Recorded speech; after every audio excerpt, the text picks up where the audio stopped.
Hey family, it's Quintrel Lenore here from Lenore Coaching. Are you trying to change careers but are really unsure about how to capture your professional identity? If you're in the job search and you're trying to figure out how to articulate your transferable skills or communicate your personal brand to a new industry, a new organization, or a new type of job, then this is going to be a very helpful video for you. So stay tuned. Purpose-driven living, that's the motto. Purpose-driven living, boy, that's the motto. If God orders my steps, then I'ma follow. We just steward the gifts that we borrow. So my wife and I have worked with quite a bit of clients this past year, and most of those clients have been focused on career changing. And so for whatever reason, whether it be voluntarily looking for new opportunities, or it's been folks have experienced disruptions in employment through COVID-19 or other reasons for layoff, we've been getting a lot of clients that have been really trying to change careers. And so with that, many of our clients have expressed the challenge of how can they articulate, their transferable skills or their background in a way that makes sense to future opportunities.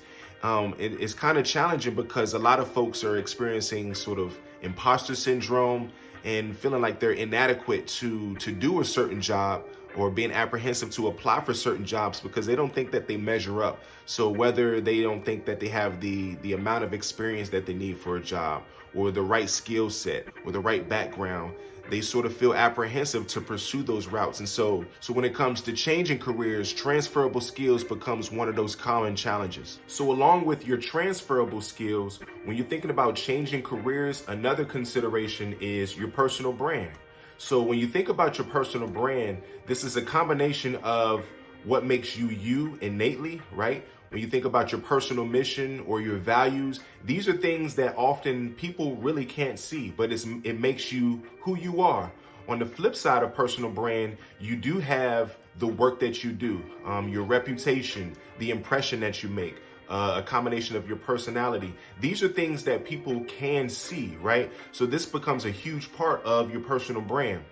So when it comes to identifying your transferable skills and articulating your personal brand, here are 3 tips that you can use to help you to change careers. So tip number 1 is to first identify your superpowers. So I know that sounds crazy, but here's what I mean.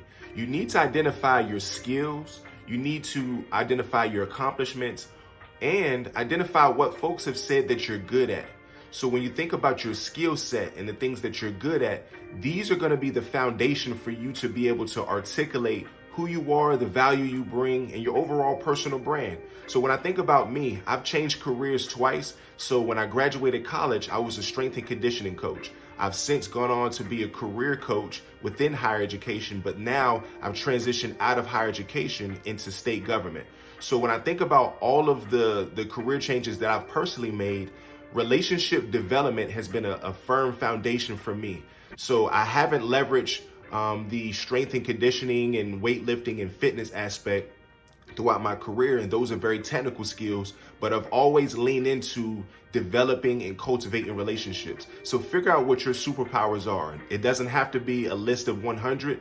It doesn't have to be a list of 10, but you do want to narrow your list. You want to identify what your list is so that when it comes to articulating your elevator pitch or being able to answer interview questions or just talk to prospective employers, you're going to be able to lean into your superpowers to communicate who you are and the value that you bring. Tip number 2, do a comparative analysis. So as you guys are looking at the workforce and considering careers that are a little bit different from what you've done in the past, it's important to do some research and look at folks that are actually doing those careers.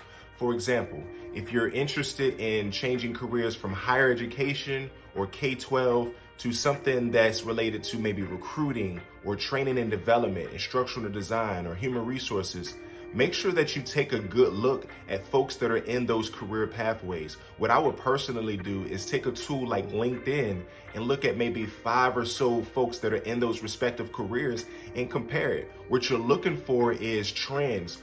What is their key skill set? What kind of credentials do those folks have? When you look at their LinkedIn profile, what is their pathway? Do you see trends in how they started to get to where they are, right? How does the personal brand come across? You do your research and compare and contrast these different folks that are in those career pathways, and now piece together how you can be able to take some of those nuggets and enhance your own personal brand. Comparative analysis has helped me at every stage of my career. As I mentioned, I've pivoted from being a sports performance, strength and conditioning coach to working in higher ed as an academic coach, academic advisor, career coach, to now working in state government. And how I've got there was essentially looking at other people's pathway and figuring out the best way for me to speak to my transferable skills and my personal brand. And the third and final tip that I would say for those that are considering changing careers is to create a roadmap. So if you've heard the first video, I've said this already, but I feel strongly about everyone essentially having a game plan. It doesn't have to be super detailed, but it's important for us to figure out how we're getting from point A to point B. So having that roadmap is going to be super important. So keeping in consideration that everybody's career pathway is different, it's important for us to prioritize how are we going to tap into our network? How are we going to spend time and money getting skilled, whether it means getting further educated or gaining credentials? It's important for us to create that roadmap so that we can prioritize what we need to do in the short term so that we can achieve our long-term goals. So having that roadmap is going to be super important. Okay, family, hopefully this video was helpful for you all. If you found it helpful, make sure that you guys like and comment on this video. Please show some support as well by subscribing to our YouTube channel. If you have ideas for future content, please shoot us an email or comment so that we can get those ideas and be sure to bless you guys with future videos. If you are in need of career coaching or career-related services, be sure to reach out to us. Shoot us an email at lenorecoaching@gmail.com or visit our website at lenorecoaching.com. I hope that you guys have a blessed day. Purpose-driven living, that's the motto. Purpose-driven living, boy, that's the motto. If God orders my steps, then I'ma follow. We just do with the gifts that we